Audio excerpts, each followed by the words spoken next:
జాగ్రత్తగా వినండి. ఆదాము నుండి అబ్రహాం వరకు 2000 సంవత్సరాలు, అబ్రహాము నుండి యేసుక్రీస్తు యొక్క జన్మ వరకు 2000 సంవత్సరాలు, యేసుక్రీస్తు యొక్క జన్మ నుంచి నేటి వరకు 2000 సంవత్సరాలు, మొత్తం కలిపి 2+2+2 మొత్తం వినండి 6000 సంవత్సరాలు. బైబిల్ సెలవిస్తుంది, పేతురు రాసిన పత్రిక 3వ అధ్యాయము మనం చదివినటువంటి 8వ వచనంలో ఏముంది? దేవుడి దృష్టిలో ఒక దినము ఏమిటట? 1000 సంవత్సరాలు. ఇప్పుడు 6000 సంవత్సరాలు ఈక్వల్ టు దేవుడికి దృష్టిలో ఎన్ని దినాలు చెప్పండి? 6 దినాలు. 6 దినాలు ముగిసిపోయినాయి అనుకోండి. దేవుడు 7వ రోజున పని చేశాడా? పని చేయాల. 7వ రోజు ఏమిటట? విశ్రాంతి. అనగా ఎన్ని సంవత్సరాలు గడిచిపోయినాయి?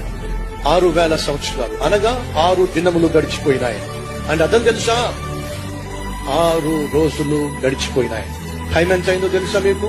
11 గంటల 59 నిమిషాల 59వ సెకండ్ మీద సెకండ్ ముళ్ళుంది.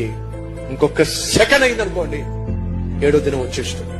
సహోదరులు సహోదరులు, చివరి గడియలో మనం ఉన్నాం, చివరి నిమిషంలో మనం ఉన్నాం, చివరి సెకండ్ లో మనం ఉన్నాం. ఏ క్షణమైనా యేసుక్రీస్తు వచ్చేస్తాడు. కాబట్టి మనం సిద్ధంగా ఉండాలి. ఈ వాస్తవాన్ని